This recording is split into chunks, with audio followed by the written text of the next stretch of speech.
Welcome to Singapore!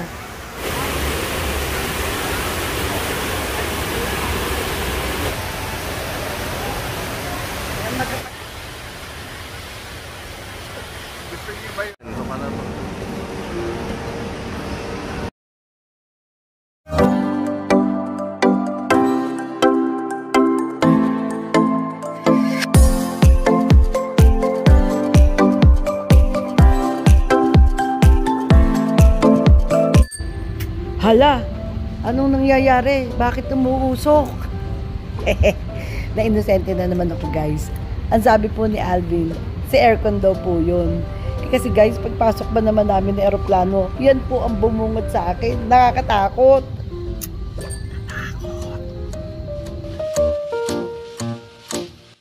Nandito na kami, guys, sa Singapore Airport. Napakalinis ng airport nila, guys. At wala tao. Wala kayong makikita mga nakakalat na tao. Nakita nyo ang linis-linis niya. At ito naman si Alvin, parang ang lalim ng iniisip. Di ko alam kung ano iniisip niya.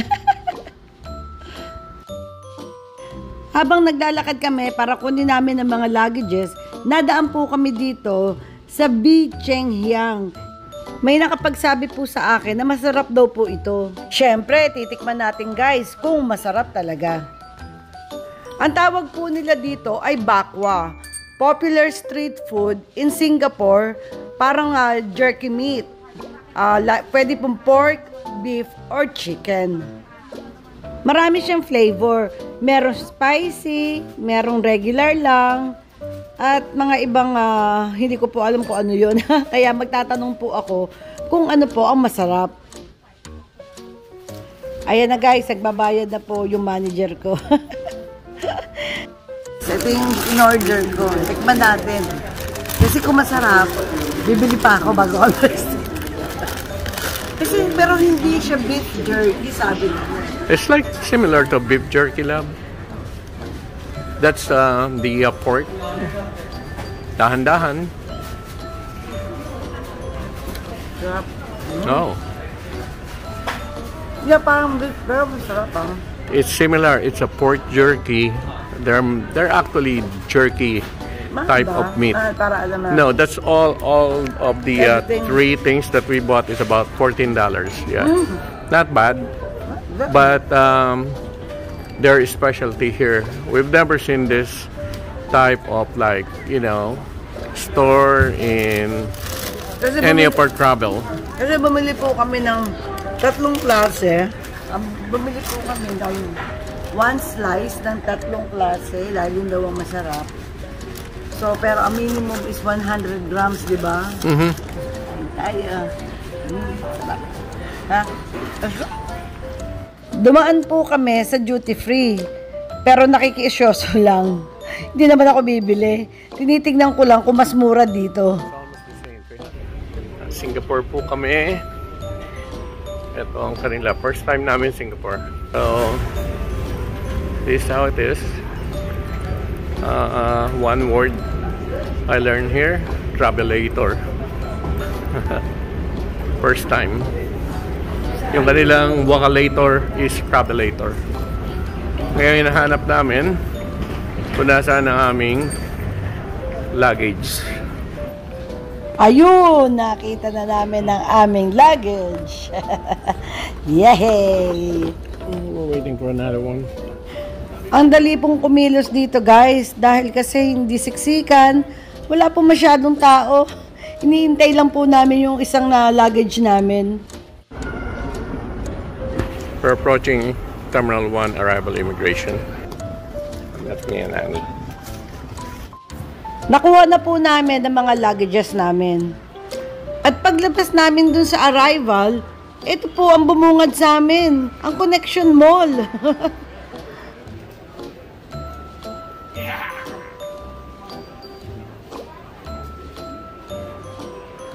Imimit po namin yung kapatid ni Alvin na si Ronnie na nakatira dito sa Singapore.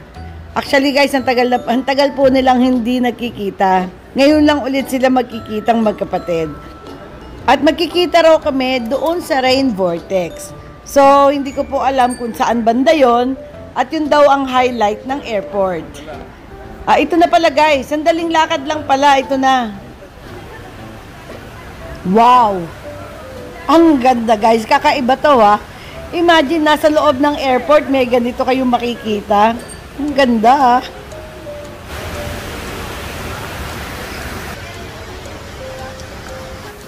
Nakaka-amaze naman to guys.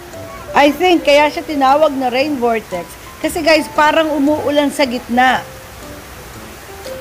Ito ang kuha ng malapitan. Nakita nyo para siyang umuulan sa gitna. Ang ganda. Kakaiba talaga to. Nakaka-amaze talaga. Aakalain nyo bang merong ganito sa loob ng airport?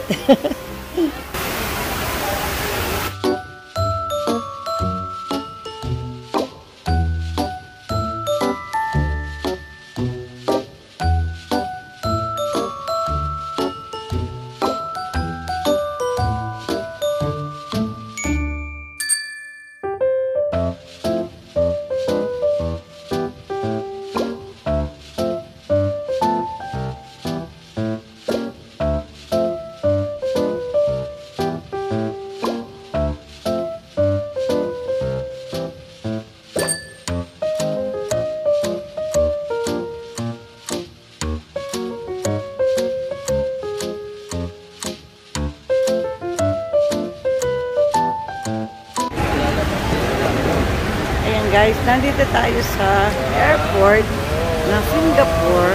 Pero tingnan nyo yung paligid niya. Para kang nasa garden, di ba?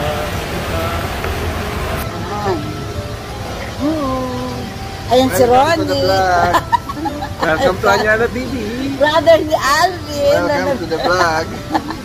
Nakatira po siya dito sa Singapore. Sabi na, gininit namin siya. Ako yung panganay. Anyway, nandito pa rin po kami sa loob ng airport na Singapore. Tingnan nyo guys. Para siyang isang garden. Di ba po? Ito po ang isang area kung saan ka pwede makapasyal sa loob ng airport. At makikita nyo, may mga dala pang luggages ang mga tao. Kasi mga nag-travel. Yan guys, tingnan nyo siya. Oh. Di ba ang ganda? So relaxing talaga. Andito po kami sa upper level ng rain vortex. Wow! Ang ganda talaga guys. Talaga nakaka-amaze mo. Pasensya na po kayo. Natutuwa lang ako kasi ngayon ako nakakita ng ganito. Nandito kami sa taas ng rain vortex. Mas maganda po ang view dito sa taas pag tinitignan yung pababa. Pasensya na po kayo dahil paulit-ulit po ako nagkasasabing ang ganda. Maganda po talaga. Yan magkapatid. Ilan years ba kayong hindi nakita? 2012 pa. Almost like 12 years silang hindi nagkita ang magkapatid. So, sayang hindi natin nakasama si Chit eh. At sinasama po namin si Chit, yung isa pong kapatid niya. Para po at least magkakasama po sila dito sa Singapore. Pero hindi po nakasama eh dahil expired yung passport.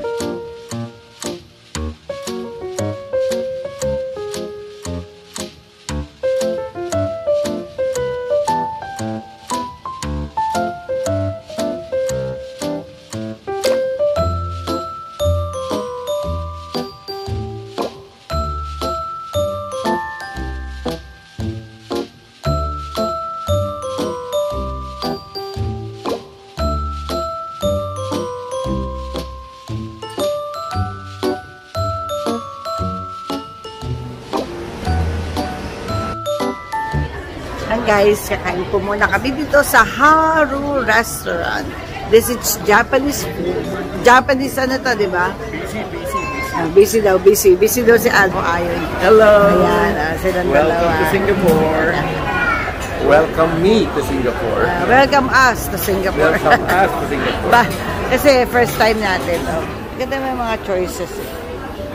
Yan. Meron pang... Gusto mong kumuha isa dito sa... Bahala ka na, Labs. Basta alam mo kung ano yung... Hindi kasi hindi ko alam kung ano yung gusto mo.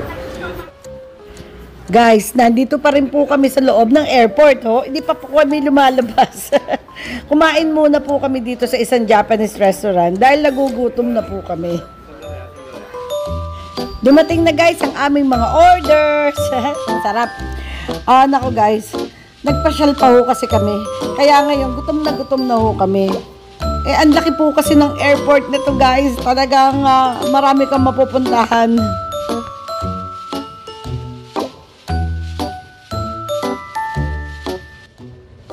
After namin kumain sa Japanese restaurant sa airport, pupunta na po kami sa aming hotel. Nag-check-in muna kami sa aming hotel at ngayon guys, nandito naman kami sa famous Orchard Road known as the shopping capital ng Singapore. Guys, walking distance lang po ang aming hotel dito sa Orchard Road.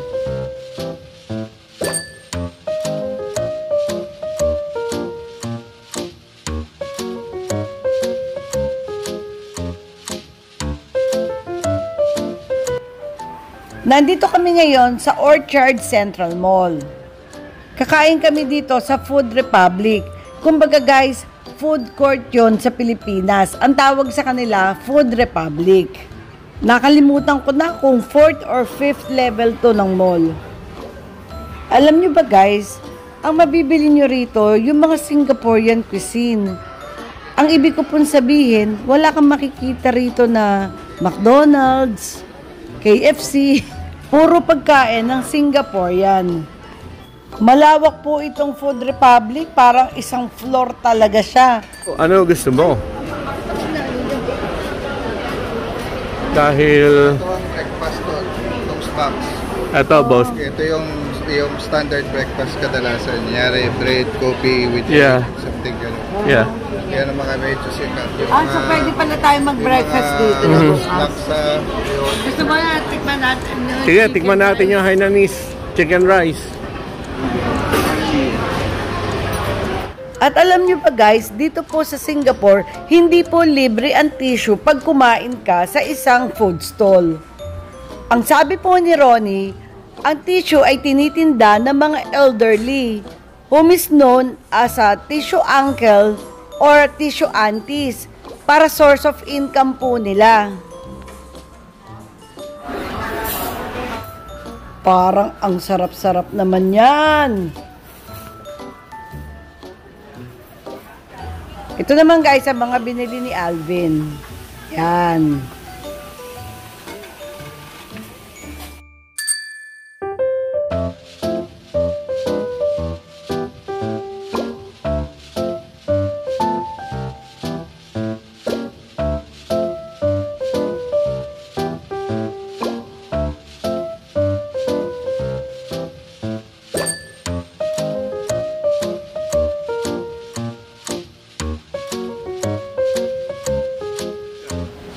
Hi guys, ito po ang aming hotel. This is the Chancellor Orchard. Dito po kami naka-check-in for 3 days and 4 nights. Di ba tama? Okay. So, papasok na po kami, mag-check-in na po kami. Ronnie.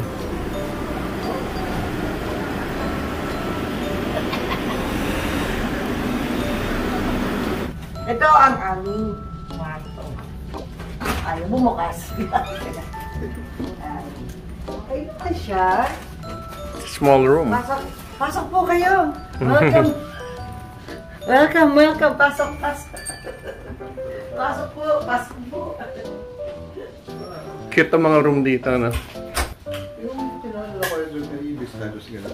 Ganito lang kalaki. Lalagay mo yung card. Yung card. Ito mo, tanga-tanga ko talaga.